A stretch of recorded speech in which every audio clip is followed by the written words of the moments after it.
একঘেয়েমি ঝিঙে খেতে ভালো না লাগলে ঝিঙের এই সুন্দর রেসিপিটা করে দেখতে পারো। খেতে অসম্ভব মজার হয়।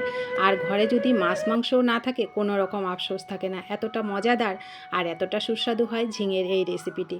তো নমস্কার, রকমারি রান্নাঘরে আরও একটা সুন্দর রেসিপিতে তোমাদের সবাইকে স্বাগত। সবাই কেমন আছো? আশা করি সকলেই ভালো আছো এবং সুস্থ আছো। এই ঝিঙের এই সুস্বাদু রেসিপিটি তৈরি করার জন্য আমার প্রথমে লাগবে দুটো ঝিঙে। ঝিঙেটাকে আমি কেটে ধুয়ে পরিষ্কার করে এইভাবে নিয়ে নিলাম ছোট ছোট করে টুকরো করে। আর 2 চামচ নিলাম পোস্ত বাটা। এই 2 চামচ পোস্ত বাটার সাথে আমি 2-3টে কাঁচা লঙ্কাও বেটে নিয়েছি। একটা বড় সাইজের পেঁয়াজ গ্রেট করে নিলাম, কয়েকটা কাঁচা লঙ্কা চেড়ে নিলাম। এর সঙ্গে আমি একটু জিরের গুঁড়ো আর লঙ্কার গুঁড়ো মিশিয়ে নেব। আর কোনো রকম মশলা আমি এখানে দেবো না। জিরের গুঁড়ো, লঙ্কার গুঁড়োটা আর একটু কালারের জন্য হলুদটা দিয়ে দেবো। দিয়ে মশলাগুলোকে একটু জল দিয়ে ভালো করে মেখে নেব। এইভাবে মশলাটা আমার রেডি হয়ে গেল। আর এই গুঁড়ো মশলাটা এইভাবে রেডি করে নিলে মশলাটা তরকারিতে অনেকটা স্বাদ বাড়িয়ে দেয়। তো রেডি হয়ে গেল। এইবার ঝিঙেগুলোকে আমি ফ্রাই করে নেব।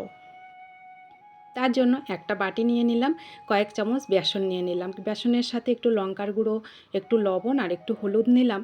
আর একটা ডিম নিলাম এর সাথে। ডিমটাকে আগে ভালো করে মেখে নেব। আগেই আমি জল এর মধ্যে দেব না। তো তারপরে একটুখানি জল দেব, দিয়ে ব্যাটারটা রেডি করে নেব। এই ব্যাটারটা একটু ঘন ঘন করে করতে হবে, তাহলে যখন এর মধ্যে ঝিঙেটা দেব তখন আর নরম ব্যাটার তৈরি হয়ে যাবে না। তো শক্ত করেই আমি একটা ব্যাটার রেডি করে নিলাম। এইবার ঝিঙেগুলো এর মধ্যে দিয়ে আমি এটাকে ফ্রাই করে নেব। উনুনে আগেই কড়াই বসিয়ে দিলাম, দিয়ে তেলটাকে হালকা গরম করে নিয়ে এইবার ঝিঙেগুলোকে দিয়ে নিলাম।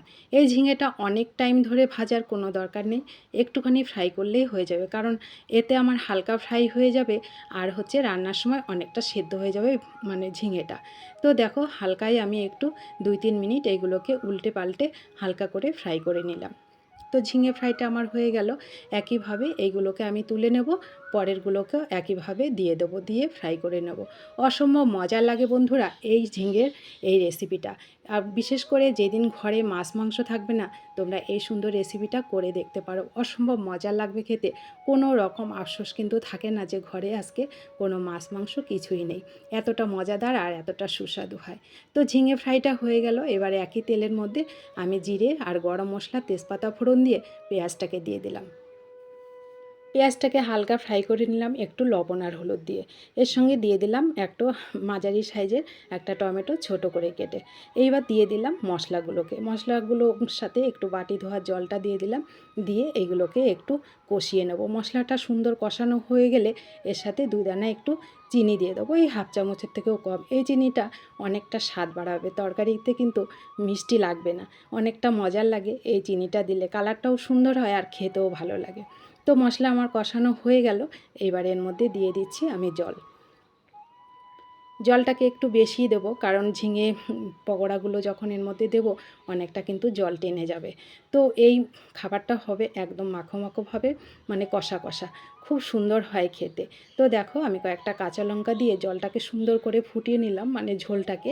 তো ঝোলটা যখন ফুটে উঠবে তখনই ঝিঙের পকোড়াগুলো এর মধ্যে দিয়ে দিতে হবে। দিয়ে এইবার আরও 3-4 মিনিট একটু রান্না করে নিলেই অসম্ভব মজার রেসিপিটা কিন্তু তৈরি হয়ে গেল। ভালো লাগলে তোমরাও বাড়িতে তৈরি করে খাবে আর অনেক অনেক শেয়ার করবে। ভিডিওটিতে একটু লাইক করবে, একটু কমেন্ট করতে কিন্তু ভুলবে না। তোমাদের একটি লাইক ও একটু কমেন্ট অনেকটা উৎসাহিত করে পরবর্তী রেসিপি তৈরি করতে। তো দেখো, রান্নাটা কত সুন্দর হয়ে গেল, কালারটাও কিন্তু খুব সুন্দর হয়। তো দেখো, একটু গরম মশলা দিয়ে আমি এটাকে নামিয়ে নিলাম। দুর্দান্ত স্বাদের এই রেসিপিটি ভালো লাগলে চ্যানেলটি প্লিজ সাবস্ক্রাইব করে দেবে যারা নতুন বন্ধু আছো। আর পুরানো বন্ধুদের অনেক অনেক ধন্যবাদ। তো দেখা হচ্ছে তোমাদের সঙ্গে পরবর্তী রেসিপিতে। তোমরা সবাই ভালো থেকো, সুস্থ থেকো।